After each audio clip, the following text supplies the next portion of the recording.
Hello guys, ഇവനാണ് നമ്മുടെ ഇന്നത്തെ തരം പാസ്ത. അപ്പോൾ ഇന്നൊരു പാസ്ത റെസിപ്പി ആകാം. അപ്പോൾ നമുക്ക് ആദ്യം പാസ്ത വേവിച്ചെടുക്കാം. അതിനായിട്ട് അടുപ്പിലോട്ട് ഒരു പാത്രത്തിൽ വെള്ളവും ഉപ്പും സൺഫ്ലവർ ഓയിലും കൂടെ വെച്ച് വെള്ളം തിളച്ച് വരുമ്പോഴത്തേക്കും പാസ്ത അങ്ങോട്ട് ഇട്ട് കൊടുക്കാം. പാസ്ത വെന്ത് വരുന്ന സമയത്തിലേക്ക് നമുക്ക് ഒരു സവോള, കുറച്ച് വെളുത്തുള്ളി, ഒരു പച്ചമുളകും കൂടെ അരിഞ്ഞെടുക്കാം. നല്ല കുനുകുനാന്ന് അരിഞ്ഞെടുക്കണം. ഇതെല്ലാം അരിഞ്ഞ് കഴിയുമ്പോഴത്തേക്കും നമ്മുടെ പാസ്ത ഒക്കെ വെന്തിട്ടുണ്ടായിരിക്കും. ആ പാസ്ത നമുക്കൊരു പാത്രത്തിലോട്ട് ഊറ്റി മാറ്റി വെക്കാം.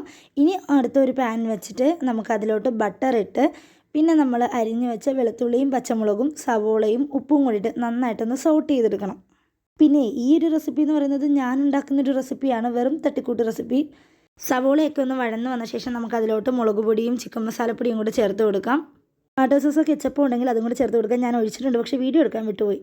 പിന്നെ നമ്മൾ പാസ്ത ഊറ്റി വെച്ച വെള്ളമില്ല, അതൊരു ഇച്ചിരിയും കൂടി ചേർത്ത് കൊടുത്തിട്ട് നമ്മുടെ വേവിച്ച് വെച്ച പാസ്തയും കൂടി ചേർത്ത് നന്നായിട്ട് ഇളക്കി കൊടുക്കാം. അവസാനമായിട്ട് കുറച്ച് ഒറിഗാനോയും കൂടി ചേർത്ത് കൊടുക്കാം. ട്രൈ ചെയ്ത് നോക്കിയിട്ട് ഫീഡ്ബാക്ക് അറിയിക്കണേ. Please do subscribe.